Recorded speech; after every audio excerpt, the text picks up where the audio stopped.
Hey folks, Keith with 93 Lumber, back with another beer and also another person. Matt Massabir, are you? No, I don't know. Fuck. So let's talk about this fucking thing. So this is so Shaun from Nerdsense sent this to me when I first started. You just say not Nerdsense and everybody knows it's Shaun. Mike ain't sending shit. So. Okay. Nerdsense sent this to me. He sent this to me back right around the time that I started my channel. I think I actually got the. Oh, was this unboxing the first? Yes, I believe. So the first video on my channel was the unboxing the box that this came in. The unboxing of the box that this came in. And this is Trillium's Permutation 7.09. It is an Imperial Stout blend. Oh, it's a blend. It's a blend of Imperial Stouts. But the thing is it's an Imperial Stout with nuts, lactose, coffee, vanilla, peanut butter, marshmallow, bananas, fig, chocolate, and coconut. And so I just looked up, because it just says nuts on here. The nuts are pecans, macadamia nuts, and almonds. So it's a base stout. Would you classify it as the adjunct stout? I don't know if you. It's on the border. It's on the edge of base stout. Obviously. What's the ABV? The ABV is what I say, 11.1%. This is a 750, just for those playing at home. And Trillium Brewing Company. Aged in stainless fermenters. Do we get a date on it? How old is it? Oh, I don't know. I don't know if there's a date on it. You want to crack it and pour it? I'll look it up. Sure. Look at that. Yes. Look at that magic right there. Let's see. Yeah. He sent it to me in, what was that, September? Oh, you got the fucking weird opener, don't you? You want me to do it? Yeah. You do it. Okay. He's got a weird opener. I don't know how to use it. I think I did it once. That's what it is. So weird. Let's see. What do we got here? Permutation. Do they actually give? That's definitely clean glass right there. So. Yeah. That's my fault. That is. Would you like to pour yours, or would you? No, like you can pour. You can pour. I don't care. Yeah, it doesn't actually tell you on Trillium's site when get reviewed. So, pro tip for those at home. Actually not pro tip there. I was gonna be like, you can go to Rate Beer and just go to the oldest one because everybody's gonna absolutely check this in the first time they get it. So I gotta find the oldest version. It didn't say on their website. You have to log in the Beer Advocate in order to sort by age, which is dumb with a capital B. So I have to log in. So anyway, okay. That looks like stout. Definitely looks like stout. Yeah, it is dark. The head is what would you call that? What is that? Khaki, just khaki. South of Maltball, just north of Khaki. I was thinking Maltball. That's what I was thinking. Oh. Okay, I gotta find the age now. I'm gonna obsess over it until I do. I can take a nose though on it. I mean, it's rich dark. It's not like motor oil dark, but it's dark. It's like it's Coca-Cola vibes. I'm not gonna lie to you, dude. That smells absolutely fucking fantastic. Like, fucking fantastic. It smells like a stout. It does smell like a stout, despite all of the things that are in it. I am getting a little bit of the banana.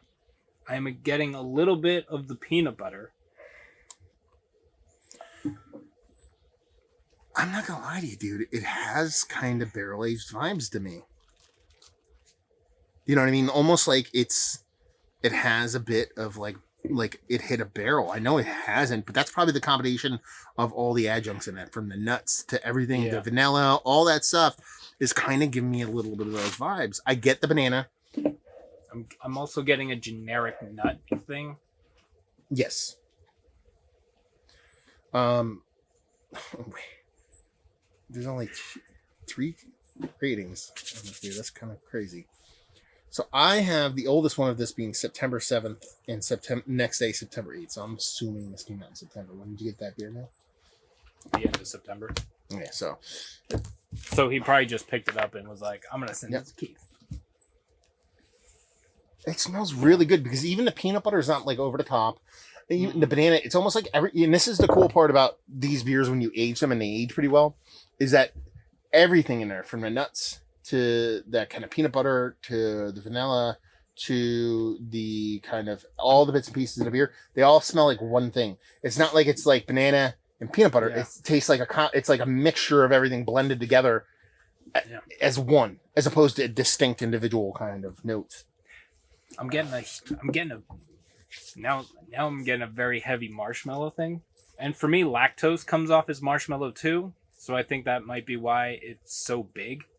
But for a 11.1% ABV with that amount of adjuncts, it's not like it's not overly sweet. It doesn't smell like it's gonna be like crazy. I mean, it could be different in the taste, but it has a very pleasant, it's very cohesive. Yes, nose. I want to drink this shit. Yeah. Cheers.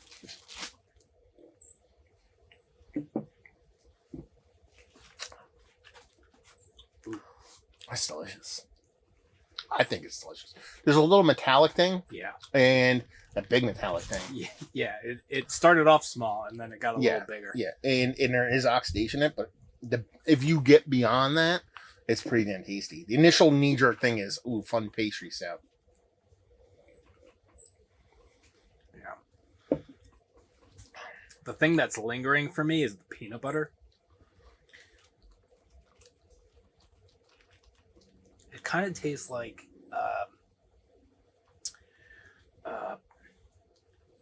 what was that thing? Reese's? A little bit of Reese's, but like the banana is coming through a little bit. And like kind of like chocolate covered banana kind of thing with peanut butter. And that's the thing. Have you ever eaten peanut butter and banana at the same time? Probably. Okay. I think that's why it's confusing me, because I think I've had peanut butter and banana, but then also chocolate covered banana. So it's kind of like I'm thinking of two things at the same time. My wife has a deep and seated torturous love with eating banana and peanut butter. Like, that's her favorite thing to eat on earth. So I've eaten like literally a spoonful of banana or a spoonful of peanut butter and banana at the same time on a regular. I'm like, give me a bite of that every now and then, So it's something I'm used to, and I'm getting it here. The one thing that's cool about this beer, well, there's more than one thing, but the one thing that's cool about that aspect of it is that for me, peanut butter tends to be really, really overly aggressive in a lot of beers, and it's not here. It's not like I drink this and I go, wow, this is a crazy peanut butter beer. I go, oh, there's peanut butter in here with all these other things. Because a lot of those big peanut butter forward beers are just like peanut butter in your fucking face, and I'm just not getting it here.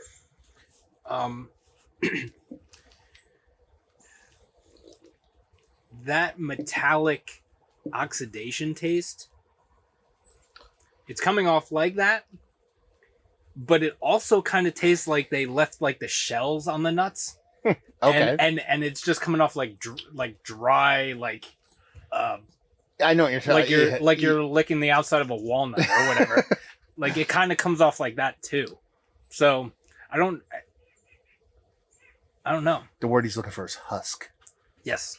Husk. Walnut husk.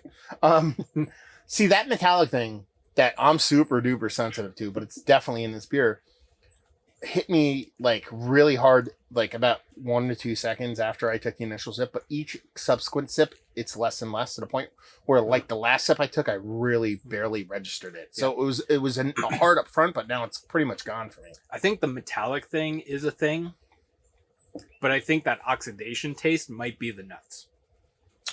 Well, Or it's like a combination. Like the nuts are kind of like for me, it's like a weird line. I think it's a combination of things. So, like, when people actually ask me about beer in general, or more specifically, like aging beer, they always ask me, like, what's the best beers to age? And almost exclusively, the rule of thumb is a core 4 bottle conditioned beer. You want a core 4, you want malt, hops, water, yeast, and then bottle conditioned. And the reason why bottle conditioned is really important there is because that yeast is going to kind of reduce the negative oxygen in a beer. The more moving parts you add to a beer, the more chances you have for a beer to go sideways. Not only just sideways, but oxidize more. Because if you think about it like an organic, like granola cruncher person, like if you're making compost heat, you're putting compost together, you're putting all your trash in this pile. It's decomposing, and when that happens, you're going to generate oxygen. You know what I mean? And when you're going to generate oxygen, you're going to generate negative oxygen, and you're going to get oxidation. So when you have this many level of adjuncts in here, all of those carrying the chemical makeup inside of them to create oxygen from composition, decomposition, whatever, fermentation, whatever you want to call it, it's going to get oxidized faster. So that's why this beer's oxidized. If none of these adjuncts were in here, it probably wouldn't even be close to being oxidized because it's not even a year old. But I don't think the oxidation portion here is overtly negative. I think it might be a positive, because the reason why I personally like this beer so much is because it has this many adjuncts in it, and it's relatively drinkable for its ABV. It's not like overly sweet. I think that's being tempered by the oxidation. Like a lot of times when you drink like an oxidized IPA, you don't get those vibrant hops. You know, the sweetness dies down, the body dies down. When you're talking about a huge, big bodied beer that is already probably super sweet, well, the oxidation is probably kind of cleared out a little bit of those kind of hard edges and super sharpness. So I view oxidation in this beer as a positive and not a negative. That's just me. The things that I don't really get, I mean, I guess it's a stout, so it kind of has a chocolate vibe. There is chocolate in this. I wouldn't say it's a chocolate stout or anything like that. Are you getting coffee at all? No. No. I mean, I'm getting coffee in a way that you would get coffee hints off a stout that wasn't coffee added. It kind of like, I can see there being coffee. Yeah. And this is the other cool thing about this beer for me, is that this beer, 1000% tastes like a beer. With this many adjuncts, you usually think it's going to be like this crazy amount of adjuncts, and then you're not going to detect the beer at all. There's a roasty, toasty, nice kind of stout in here with those adjuncts. It's not just adjunct on adjunct on adjunct. Yeah. Which I think, because it's Imperial Stout blend, so you're right there. So that might be why it's not coming off. Yeah. Super, whatever. I kind of wish we had drank this sooner, because I was saving it to drink with Matt. I think you brought it over like a week after you got it for us to drink, and then we just didn't open it, and now it's like 8 months later. Yeah. Yeah, that's basically what happened. Because I remember you bringing it over. I brought it over at least once. And then another time he was supposed to bring it over, but he came over and goes, I don't want to drink stout that night. And then we ended up drinking all the stouts I had and getting shitty. You remember that night? You're like, I don't know if I want to drink tonight. Let's have one beer. It'll be like a pale ale. And then 4 hours later, we're out here doing all kinds of crazy shit. That is true. That is what I remember happening. I like this. Yeah, it's way more. I was saving it to share with Matt, because I saw the adjuncts and I was like, I don't want to drink this by myself. But I could see myself drinking this in one night over a few hours. Yeah. Fiddling with shit, surfing the internet, just like hanging out by yourself and just sipping on it over the course of a like it's not an offensive super pastry stout thing. It's a session stout. Yeah. Yeah. But the whole bottle's a session. Yeah. Exactly. No, it's a fun beer. I like this quite a bit. And like you said, you wish we drank it earlier. I wish we had 2 bottles when we drank one at the beginning and one now. Yeah. Because that's kind of where you want to know what this beer kind of exists fresh, because I could see somebody opening this fresh and be like, man, this is so sweet. And there's so much crazy shit. The coffee's off the hook. Yeah. And this, everything in this beer is insane. And it's not what it is now. Yeah. And that's kind of part and parcel with aging beer. You never know what it's going to turn into. And let's put it this way. This beer is what, like I said, probably like 8 months old or even less. If you waited another year, I think it would be hot garbage. It would probably turn into something pretty poopy. But where it sits now is pretty good. Yeah, maybe this is the perfect time to open it. Yeah, see? Maybe this is perfect. Maybe Shaun from Nerdsense or Mike, because I assume Mike has had this as well. Maybe one of them can comment down below and let us know if they drank it super fresh and what was it, super crazy Adjunct Stout, or was it similar to this? Yeah, on the flip side of that, JC, when you're watching this, when you made this beer originally, did you imagine and be like, this beer is going to be perfect when 2 nobody beer tubers drink this in negative 15-degree weather randomly at the end of January in 2021 after COVID? I kind of think that was his wheelhouse. That's what he was shooting for with this beer. But JC, you let me know. Yeah. Actually, it's kind of like, this is like perfect weather. Yeah, it is. It is. He planned it. This is what he thought. He's like, man, there's going to be 2 random idiots outside in the cold in January. And that's what I'm making this beer for. Yeah.